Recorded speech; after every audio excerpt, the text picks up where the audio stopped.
Good evening, everyone, and welcome to day number 12 of the BCC's 12 Days of Christmas. Well, yes, indeed, it's already the last day of our 12-day Christmas celebration. It's officially it's the 18th of December, but I got to admit that we recorded this a little bit earlier. So we're December the 9th. Tonight is going to be the big meeting between Mrs. von der Leyen and Boris Johnson. So we will not talk about Brexit. We don't know what the conclusions will be, but officially this is the 18th. So this is the last day of our 12 days of Christmas. And so for you who watch us tonight, it's a week till Christmas. And it's going to be yet another week until the new year, 2021. It's going to be another year. And right now, well, it's another year over. And what a year it has been for all of us. I hope dearly that you're all well, safe, that your family are okay, that your friends are okay, because this has been really quite something of a year. We knew that with the end of the transition period of Brexit, at least because of that, this would be a very important year. But that the year that would go down in history this way, I think nobody would have believed it at the end at the beginning of the year. So yes, it's been quite an impressive year, and we were really forced, I think, all of us, to rethink things that we thought we knew. It's for me, that's one of the big impressions I have at the end of this year. It's that things that we thought were clear to us, our business, our health, our friends being together, well, suddenly all of this had to be questioned. So all of us had to rethink what it meant to be together, to have some good time together, to work for our business, be resilient in everything we do. And we know that for some of us, this has really been a tough year. Many people have fallen sick, and way too many people have died. And for some of us, it's going to be our friends, our families. So we are all very sorry about what has happened. But we still got a couple of weeks and months ahead of us. And I think we all know that we are in this together. And actually, togetherness is at the core, at the heart of what we thought of when we decided to launch the 12 Days of Christmas. It was really an idea for us at the British Chamber of Commerce to celebrate this togetherness, the togetherness in our families, in our communities, in our businesses, our partnerships, things that are really important to us at the British Chamber of Commerce, but also important to you. So we said, if this year we cannot celebrate a decent Christmas moment together, let's just do it in a different way. And we decided to do these 12 days of Christmas. Because actually, as I said, this normally would be the 18th of December, where we all meet together at Kirchberg for our traditional Christmas lunch of the BCC, and we would have a lot of laughs, a lot of fun. Well, we have to do it in a different way. So we decided if we cannot do it on one day, let's do it 12 days. And so normally a Christmas lunch at the BCC would start with drinks and food, and then we would have a very inspiring speech of Mr. Ambassador, and then we would conclude the afternoon with the traditional KPM gin bar. For the 12 days, we inversed that. We started with the gin bar 12 days ago, and we're going to conclude tonight with a fireside chat with Ambassador John Marshall. And this is the moment where I would really like to say thank you, Mr. Ambassador, to welcome me in your home. So I cannot welcome you because you're actually home, so it's really good to be with you here tonight. Thanks for taking the time to speak to us and of course, to pleasure. a little bit look back at what we've done together. So, Christmas, are you ready? I'm ready, for the days ahead? Very much ready, I think, for Christmas. Yeah, it's been a tough year. So it's been a busy year, yeah. So you're going to head it back to the UK for Christmas? So, the reason we're pre-recording this is that on the 18th I will be back in the UK, and I will spend Christmas in the UK, and then I will return between Christmas and New Year. Late December I'll be coming back. Okay. And hopefully rested for the last weeks that you're going to be our ambassador here in Luxembourg. So it's only a couple more weeks and months, and then April you're going to leave us. And as soon as we get into January, it will feel very close. I mean, I haven't really been in the kind of frame of mind of, I'm leaving soon. But I think, once I get back, once we're in January, once I can see that, it's just a matter of months away, then probably some of my thoughts will start to think about, what next. So I suppose for you, the year 2020, without now talking about Brexit or purely the COVID crisis, I suppose for your job as well, it must have been very different. I think we in our business, we were working from home, we had the confinement, etc. I think in a job of a diplomat, lots of things you do are going to be being together with people, being at conferences, lunches, cocktails, meeting people, talking to people. And how far did that year affect the way you could work as an ambassador? So yes, I mean, this is my 5th year here, and it's been totally different from the previous 4, obviously. I mean, I think on one level, we managed it very well as an embassy, in that from the week beginning, I think it was the 16th of March, we worked remotely. And as an organisation, and I'm meaning not just as our embassy here, but the global, what we now call the Foreign, Commonwealth and Development Office, we were able almost seamlessly to work to remote working because we have the IT to support that. But it's one thing to be able to sort of work on your laptop at home just as efficiently as you do in the office. But for me, obviously, most of my time actually isn't spent in the office. It's out meeting people. It's at events, and there've been very few events of any sort for the last 8 or 9 months. And so, as I say, the rhythm of life has been very different. I have not been able to use my residence in the normal way to welcome lots of people here for large receptions and things like that. But we've still been able to do a huge amount, obviously within the rules.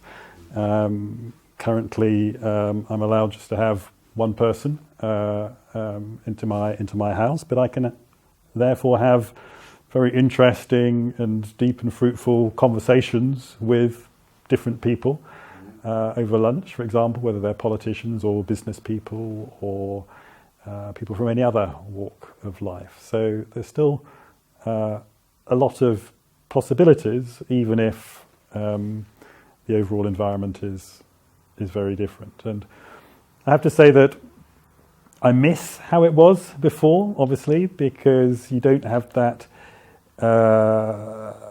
You can still interact with people, but not in the way that you used to do before. Not going to receptions and maybe having sort of 20 conversations in an evening. And I kind of miss that a bit, and look forward to a time in 2021 when that would be possible again. But do you think it affected the efficiency of the job you do? Because mainly in a year as Brexit, where you need somehow to be close to people and in exchange and try to get the pulse of what they think. This is actually a question that's for all of us in business, a very important question. Can we be as efficient via teleconferences, etc., as we would be in face-to-face? And of course, some of the people will tell you it's exactly the same, it's even better. And some will say there's something missing, and there's some reactivity or efficiency that is missing. Have you felt somehow that there was more of a distance between you and, I don't know, the ministries in Luxembourg, like the government? I mean, obviously it depends on the conversation that you need to have. And as I say, my contact with people has been a mix of virtual or by telephone, but also meeting people in real life, but in a different sort of format. But I think for me, I was in a fortunate position because, as I say, this is year 5. I have a good network of contacts. I know the people I need to talk to in some cases very well. They may have been in their job for as long as I've been in mine, and so it hasn't been a problem. And I have a lot of sympathy for some of my colleagues who have arrived in the course of this year and for whom it has been much harder to rapidly build up a network of contacts because they just haven't had those opportunities to meet lots and lots of people. I mean, they can still obviously also have meetings, invite people around to their house, but as I say, receptions have a value in being able to update, maintain, and rapidly expand a network. So it's pretty similar to what everybody lives or goes through in business today.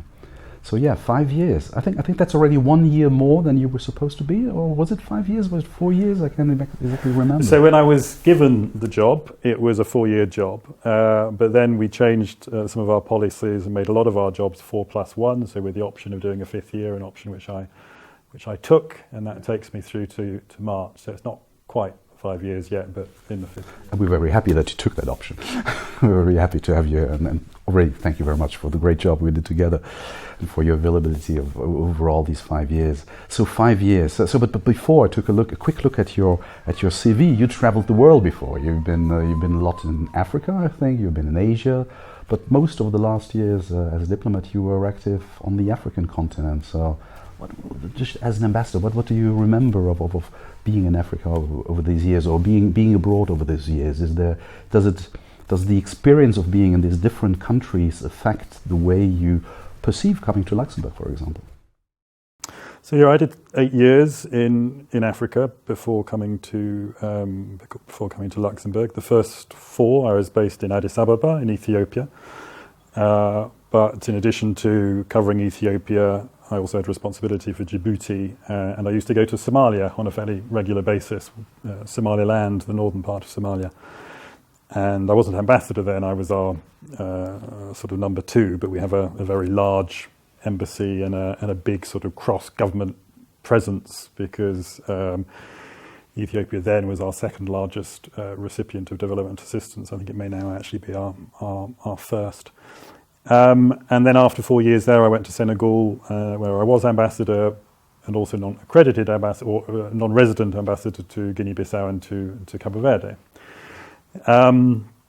And both jobs were hugely enjoyable, hugely rewarding, professionally, some fascinating issues to deal with. And a lot of my professional life has been working on or around issues of conflict or political governance, threats to democratic processes, etc., etc. I was there in Ethiopia at a very interesting time. It's obviously, a few problems have emerged in the last few weeks and months in Ethiopia. Now it's just a fascinating place, but also actually a very rewarding place to live with family. I mean, Addis Ababa was a very sort of peaceful city, and one where you could actually lead a pretty full and enjoyable life with young children. And Senegal was similar. So in many ways, that's my sort of natural environment. And yeah, I ended up here in Luxembourg. It was my choice. It was your choice. It was my choice, and there was a kind of a rationale at the time, which was, and some people might laugh as I sort of go down this track, but the plan had been to build up a little bit of EU experience, and then to become an EU ambassador back in Africa. That was the kind of a career plan. And obviously that career plan was blown out of the water by the result of the referendum on the 23rd of June 2016. 2 months after you arrived in Luxembourg. So the plan, you had quite some time to rethink the plans. But what was the idea? How did you see Luxembourg? When you said, I'm going to go there, okay, it's the heart of Europe, but you've never been here. So what was the idea? How did you see this country before you arrived? Did you have a clear idea of what this would be? After what you've gone through before? It's very... I'd never really lived on the continent, as we like to call it, or mainland Europe. I had briefly lived in Switzerland for a few months at the age of sort of 18 or 19, but otherwise, as you say, my life has been in Asia and Africa mainly. So I was actually really looking forward to the opportunity just to live in Europe and to kind of focus in on some issues that hadn't really been that important for me up to now in my professional life. As I say, to kind of build that expertise which would have allowed me to sort of develop my career in a particular way. And I don't think I had any sort of preconceptions about Luxembourg. When I saw that the job was available and started to kind of find out more about Luxembourg, and then when I got the job to read into it a bit more, that was, just sort of whetted my appetite, I suppose, for my eventual arrival. But often, it's important to kind of be prepared and to to read up, but it's also important to arrive in a place with an open mind and kind of learn as you go. And that's been a very enjoyable experience here in Luxembourg. Talk about learning as you go. I don't know if many of you know it, but Ambassador Marshall learned how to speak Luxembourgish. I think even you did it in almost a year, or how quickly did you learn it? Yeah, I've always been slightly embarrassed about this because I sort of almost my reputation has sort of gone way beyond the reality. But yeah, as soon as I arrived here, I heard you speak the language. You speak it very, very well. It's very good. I kind of took the decision before I arrived that I was going to learn it, and I was going to learn it from the moment I arrived. So I think in my very first week here, I had a meeting with a potential teacher, and who then became my teacher, and we had 2 lessons a week, 75 minutes, early mornings on Mondays and Fridays normally, and I did that for a full year, and then for 2 more years I think I was doing 1 lesson a week, and going and doing exams at an INL, and I think I made some good progress. Very sadly, my teacher died, and after sort of 3 or so years, and I decided not to find another one. And one of the unfortunate, many, and you highlighted at the beginning, COVID obviously has been a traumatic time for many people. But one of the consequences for me was I wasn't out meeting people, going to these events, and actually not meeting as often the people I would speak Luxembourgish with, because people often say it's quite difficult to learn Luxembourgish because when you meet a Luxembourger, they always talk back at you in English and or French or German, whatever. My experience was that when with Luxembourgers who knew I was trying to learn, they would actually persist in Luxembourgish. And so there were some people who I only actually ever really spoke to in Luxembourgish. It means we have a fairly shallow relationship because we never really got onto the really interesting technical stuff. Depends on the type of relationship you have. Sometimes it works with a few words. But that has been helpful to have people who've been shown huge patience and struggled along. Participated on their side as I struggled along in a conversation. And one of the other benefits of my role is actually I do spend I have a lot of opportunity to meet Luxembourgers, and I go to a lot of events where Luxembourgish is spoken. So no shortage of opportunities to listen to the language. And if you're going to be sat there for sort of 45 minutes or an hour listening to 3 or 4 speeches which are primarily in Luxembourgish, first of all it helps with the learning, but also it makes it a much more enjoyable experience, because if you have to sit there for that time not understanding a word, then it's slightly dull. So for me, I really wanted to learn it. I thought it would be, as I say, useful and practical. I have to say that Luxembourgers love the fact that you make an effort and you take an interest, and so the return on that investment in terms of time spent has been very high, because people have frequently voiced their appreciation for the fact that I have made an effort and given it a go. I think if I talk to people about your role, about your person, it's the multiple links actually that you have with our country. So it's the language, of course, which is an amazing barrier. It can be a barrier, but you really took the time to do it. So, but you were running around the country. I remember at a certain point in time I followed you on social media. You did the whole tour of Luxembourg running over a couple of weeks, as far as I remember. A bit longer than that. Then I think I've seen that you were a city guide at a certain point in time. So you did running with people around the city in the evenings. Yeah. So you were almost a Luxembourg City tourist guide. Yeah. So running has been a major feature of my life here. It sort of predated coming here. I started running marathons when I was in Senegal. I was doing sort of 2 a year. and for that you have to obviously train a bit. And I always found, and at the weekends often run reasonable distances. And I always found it easier to sort of motivate myself to do that if I wasn't just kind of running for 20 kilometres out of the front door and back, but actually doing it as part of a project. So I've had a number of running projects. The first, as you say, was to run around the borders, and that turned into a project to run through all the communes.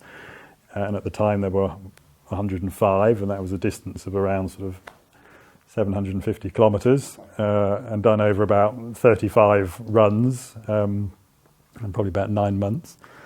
And the second project was to run from the length of the Moselle, and not just the Luxembourg bit of the Moselle, but from the source in the Vosges to Koblenz, doing it all on public transport. So I know, the French and German trains and buses. I was wondering, how do you get back if you do one segment? Is there a driver who's going to pick you up? No, I would do it. It's all by public transport. And then my current project is running as many of these autopodestres, the blue flag runs, of which there are 201 in the country, and I'm almost there. I hope the weather is going to be good over the first month of the year. So 5 years in Luxembourg. You've seen many people. There's been lots of things happening. Are there key moments that you remember? Or is there, I don't know, an anecdote, or what were really key moments in your life in Luxembourg over those 5 years? Well, I've mentioned one, which was the 23rd of June 2016. Early on, yes. Another was the visit by the Duchess of Cambridge in May 2017, when she came for the 150th anniversary of the Treaty of London. And that was just a wonderful, wonderful visit.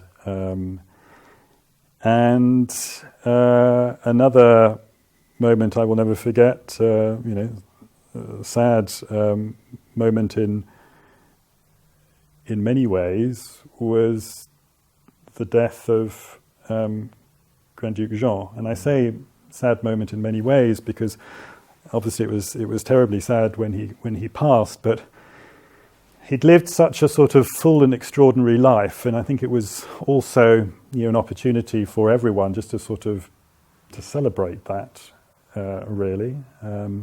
Celebrate the contribution that he had made to Luxembourg, and we were also able to sort of look back and reflect on a very close personal relationship that he had with the United Kingdom, and so the day of the funeral was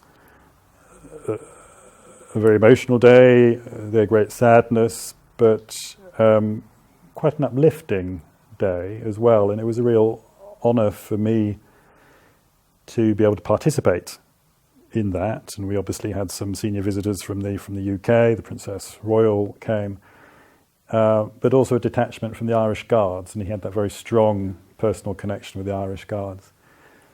And one of the most memorable moments of the funeral, and one of the moments that I will, I think, never forget, looking back over the 5 years I've been here, was the playing of the pipes by the two young pipers from the Irish Guards, and in particular the piece Highland Cathedral, which was what they played when the coffin of the Grand Duke was raised at the end of the service, and they took it down to the crypt, and it was just so poignant. And so I think of the 5 years, that's probably the moment that will live with me the most in many ways. And there've obviously been a number of other key moments linked to the sort of the aftermath of the referendum, whether it's elections in the UK or our eventual exit on the 31st of January this year from the European Union. And another key milestone to come with the end of the transition period in a few weeks. Let's see what's going to happen. But I totally agree with you about the story about Grand Duke. I haven't been in the cathedral. I saw it on TV. I got to tell you, it was a really very emotional moment when the music started, and I think everybody felt it that way. So it was really, really amazing. Yes, you talked about the links between the Grand Duke and the UK. Links is something that you are very interested in. So for those of you who don't know it, we have an author with us, the author of this book, which I'm a happy owner of this book. So it's called Lux UK Links, and it's a book that has been written by Ambassador Marshall, and a book that tells a number of stories that were first published on Twitter, and then there was an exhibition, there was a first book, and there's now the second book that just came out, and I have it at home. I'm reading it regularly. I discover things about my country. You created links. You talk about links that most of us never knew that existed. How came that idea? Why did you decide to do that after running around the country, also writing a book about the country?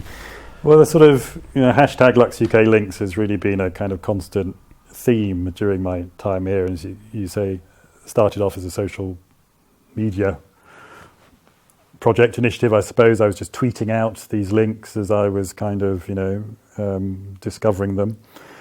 And all British ambassadors, as I've sort of mentioned in other interviews, are encouraged to use Twitter and to sort of mix the, policy and the personal stuff. And I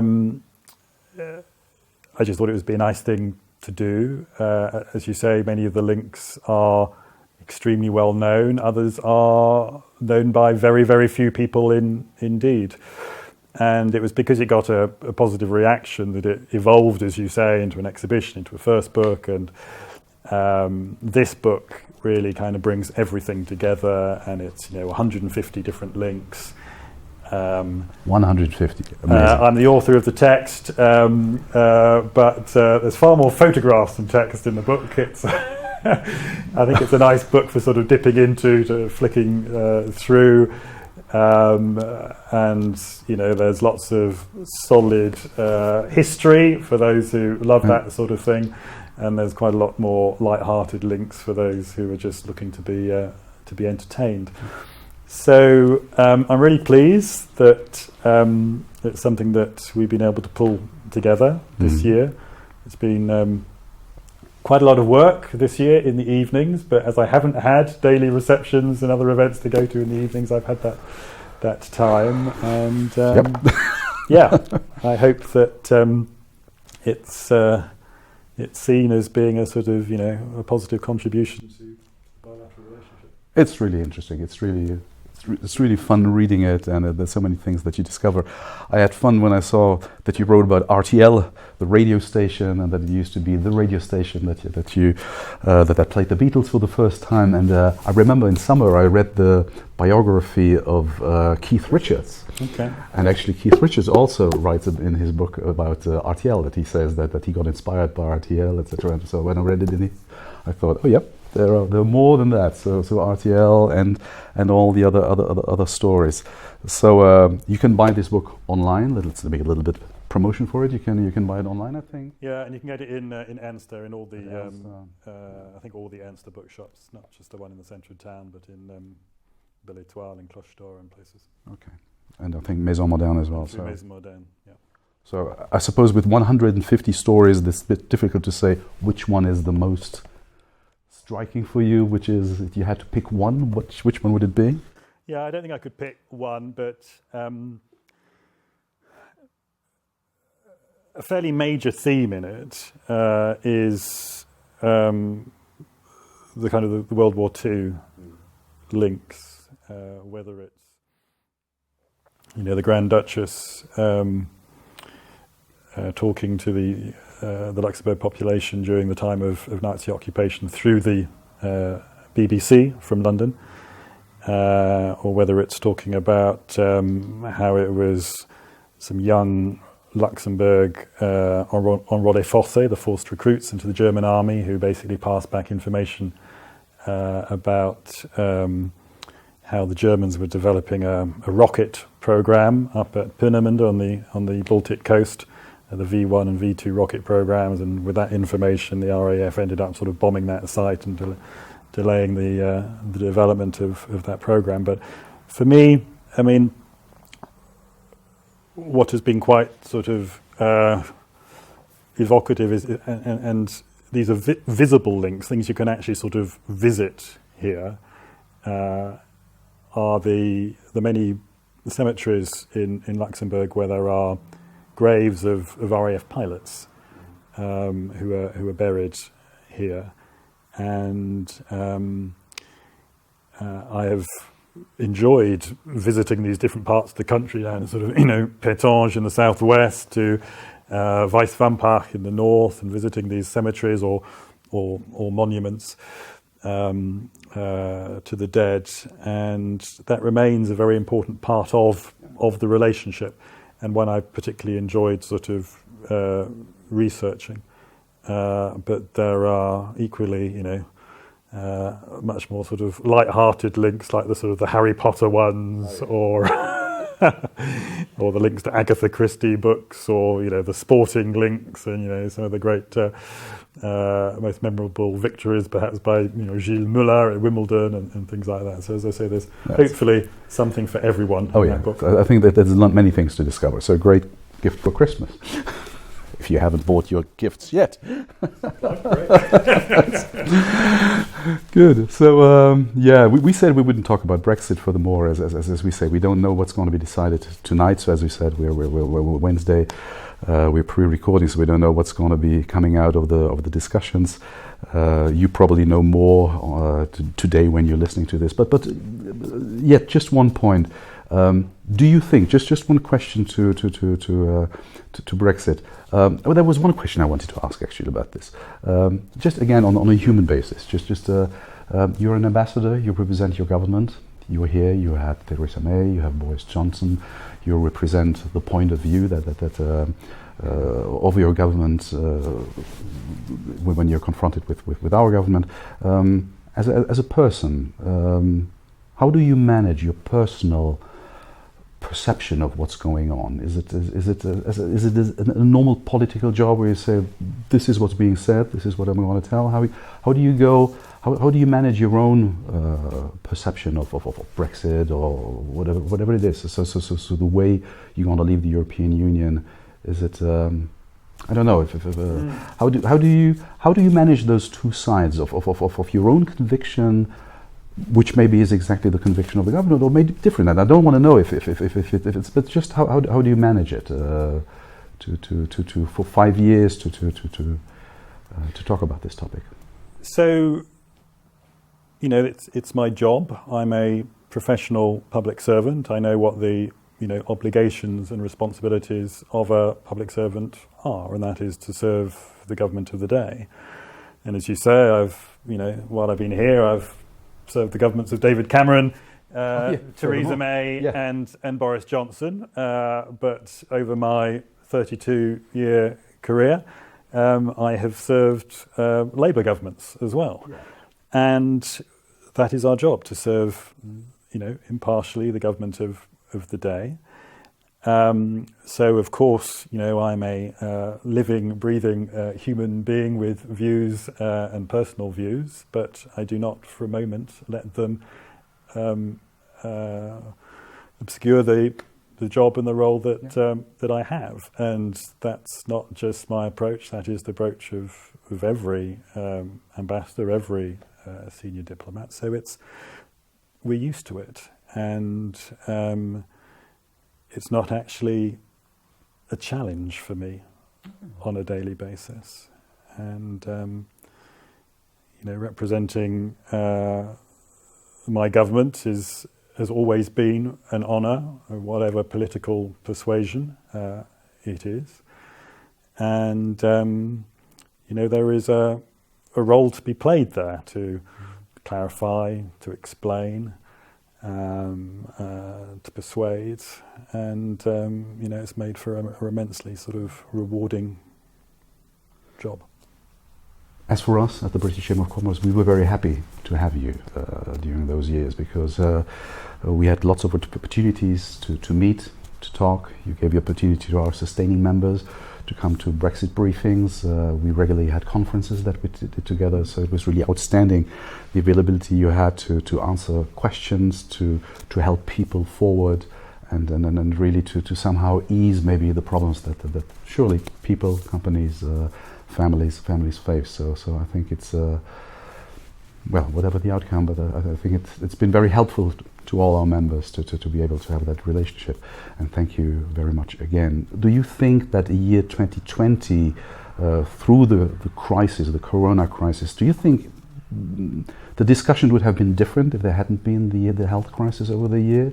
Do you think we might be further ahead, or would it anyhow be that way, or is that a judgment that you wouldn't like to? To be honest, I suspect things might not have played out very differently had we not had COVID. I mean, I think it's certainly been true, well, definitely been true, that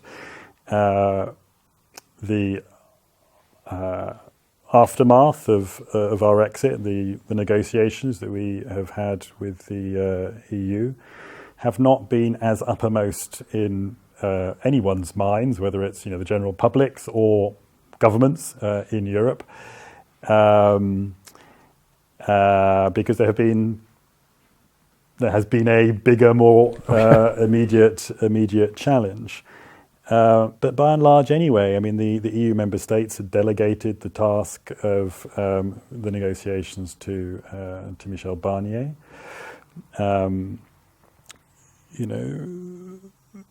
We've been negotiating effectively since March, with some periods being more intensive than others. We were keen to try and get a conclusion earlier in the year, initially before the summer, and then in October, wanting earlier certainty for businesses, in particular, businesses and citizens. But it's often the way that these things are finalised at the very last minute. So I think even if the political leadership on both sides of the Channel had more time to think about these negotiations, had there not been COVID, I'm not sure that the timetable would necessarily have been very different. Well, we'll probably see next year what's going to happen. So 2021, next year, what's next? What's your plans? Are you going to be here another couple of weeks? And then April is going to be a new challenge. Do you know where you're going to go? Do you have a plan? Are you going to just take a couple of weeks off and think about this? You've been here for 5 years. You speak the language. You could become a citizen. Yeah, I can just see that on the front page of the tabloids. Yeah, so I will have 3 months' work, and one of the things I will be continuing to do in the first part of next year is encouraging any British nationals who haven't yet applied for their new residence card to do so. I really do take every opportunity to encourage people not to leave it until the last minute. Over 2,600 people have already applied. I think that means that there's probably still 1,000 or so who need to do so. That's still a third. The work will continue, and then after that, to be honest, I really don't know. The probability is that I will go back to London rather than have another posting. But I really have no idea what's coming next. The Foreign Office, as was merged with the Department for International Development back in September. So we have this new department, which is the Foreign, Commonwealth and Development Office, which was launched in September. But we're still sort of restructuring a little bit. And so it's quite a fluid situation. So it's quite possible that I won't know what it is that I will be doing next until after I have left. Okay, well, we'll be wishing you all the best, and I think we'll mostly hope that the UK links between you and all the people you met over here will remain very vivid and alive, because I think all the people you met here were very happy and would surely be happy to keep those links together with you, and that we'll stay in touch over the. Well, Luxembourg's very close, so I would hope to to return. Yeah, you need a passport, maybe a visa. We'll see. No, but thank you again. Thank you really again. I'm sure we'll still have the time to meet again in the beginning of the new year with the British Chamber of Commerce together with you. But thanks for this time. Thanks for welcoming us in your residence yet again. I'm going to miss the New Year cocktail, because January would normally be the moment we're going to meet all at your residence for the New Year cocktail. So we'll be forced again to cancel that and find another way. Maybe find the 12 days of having a New Year drink. Might be an interesting way to do it. But we'll see what we're going to do. So really looking forward to still work together the last weeks that you're going to be here. To all of you, thank you very much for being with us for these 12 days of Christmas at the BCC. I hope you enjoyed it. I hope you did a great cooking with Anne Faber. I hope you did a great quiz, our pub quiz, or that you enjoyed Jean Müller or International School playing music. I would like to thank all of you for the support you gave to the British Chamber of Commerce over this year, over this exceptional year. I wish you a great Christmas, a great end of the year. I truly hope that you're doing fine, that you're in good health and good shape, and that you're ready for, I hope, a completely different year, 2021, with hopefully a real life gin bar at the end of the year, or whatever else we can do together. So all the best to all of you. Huge thanks to all of you, to all the people who support the British Chamber of Commerce, our people as well within the Chamber, and hope to see all of you very soon. Bye-bye.